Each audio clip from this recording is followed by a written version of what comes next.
So this is the second installment of a Gemarah that has to do with the Mishnayos that we're learning in school. So this Mishnah is a Mishnah we learned this week. Somebody is standing and davening. They're davening the Amidah, the Shemona Esrei. V'nizkar shu bal keri. Here's the Gemarah that we're going to look at today. V'nizkar shu bal keri. He remembers that he's a bal keri, which means he's tamei with a tumah that's called keri. Lo yafsik. He should not interrupt. He shouldn't stop davening. Ela yikatzer. What should he do? He should just have a more abbreviated tefillah. And we learned that the kitzer tefillah essentially means that it is something that we're going to learn about in later in later Mishnayos. Rashi here says, "Lo yafsik tefillah legamri." You shouldn't interrupt his tefillah completely. Lo yikatzer kol bracha v'bracha.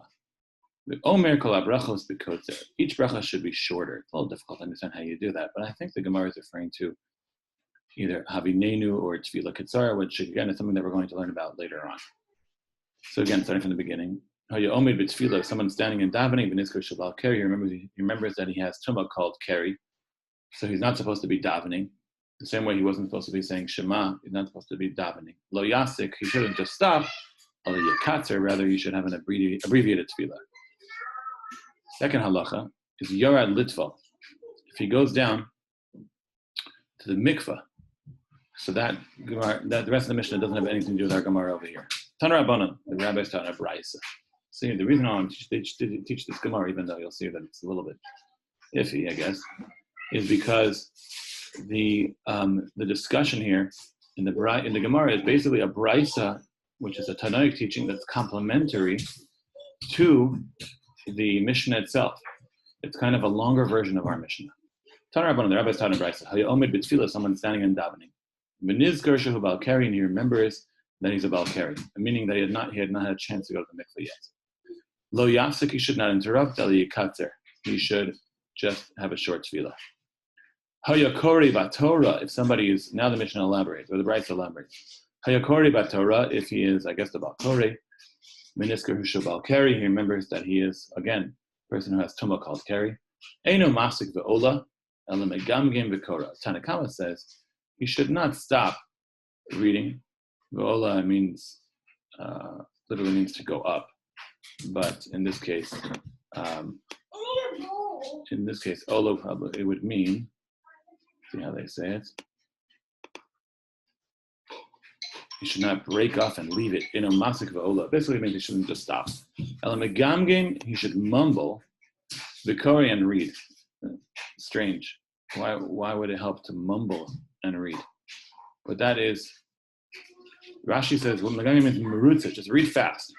Hurry up and get done with it.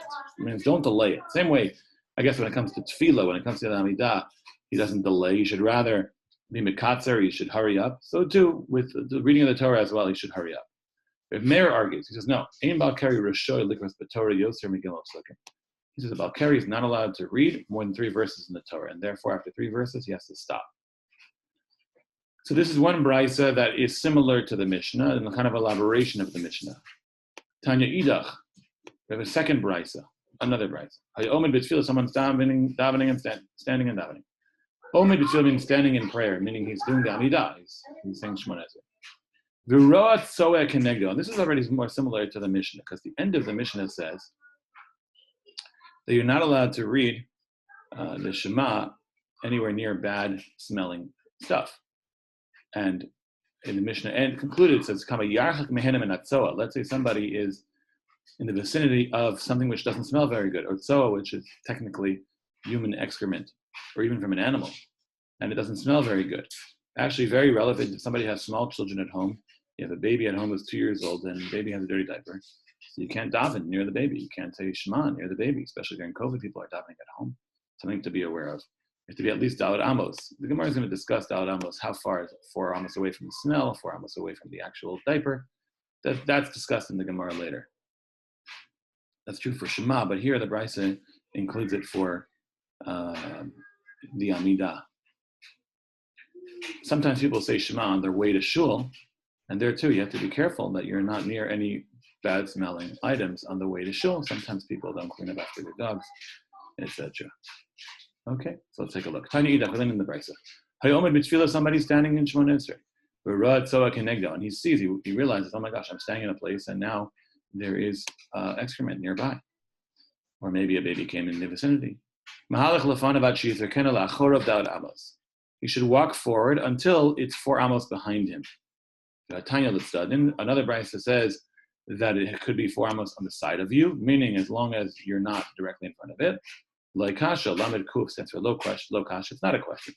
It depends. If you are able to go in such a way that it's behind you, then that's fine. But let's say there's a river in your way, or there's a wall in your way, so then you can't just walk forward. So you have to go to the side. Next case, if somebody's davening, they find excrement where they are. Amarabba, afal pi shechata. So here we have an Amarayic teaching that has to do with the Brisa. So far we had a Mishnah and a Brisa, which was very, very, very similar to the Mishnah. Now the Gemarah brings in a teaching from Amarayim, which was the next generation of rabbis. Shouldn't say next generation, it could have been 4 generations later, but the next group of rabbis. Rabbis not mentioned in the Tana, as a Tana in the Mishnah or the Brisa. So let's say someone is davening, and then they find that they have tzola there. So do they have to daven again? That's really the issue. Because they daven in a way they were not supposed to daven. Amar Rabba is an Imban Amar. What did he say? Afal pi shechata tfilaso tfila. Even though he sinned, his tefillah is a tefillah, he's not obligated to pray again. Maskifle Rava was a contemporary of Rabba. He asked Rabba a question. Doesn't it say the pasuk? It's in Mishlei chapter Chaf Aleph, pasuk Zayin, chapter 21, verse 7. Zabach rishoim to'iva, which literally means the sacrifice of the wicked is an abomination. Which means if it's a mitzvah haba ba'avera, somebody does a mitzvah. Let's say, for a classic example, I steal a shofar and I blow a shofar. With it, am I yotzei the mitzvah? I fulfill my obligation of listening to the blowing of the shofar. So isn't this an example of that, where I'm davening in a place where I'm not supposed to daven? So Alama Rava says, Rava says no, although he's already prayed, his prayer is an abomination, is a to'eva, is basically the prayer takes the place of the sacrifice of the zabach, and therefore Rava holds he does have to daven again, and the reason again would be because it's like a mitzvah haba ba'avera. Rat Taisus here comments, Aval pishe ispalal tfilaso to'eva, that's where I'm pointing.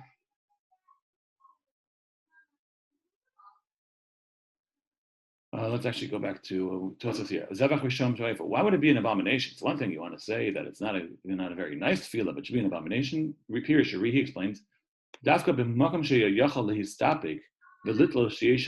he should have been able to predict that in such a place there is going to be inappropriate smells and excrement and things of that nature there, and therefore you should have been smarter about it and not daven in the first place.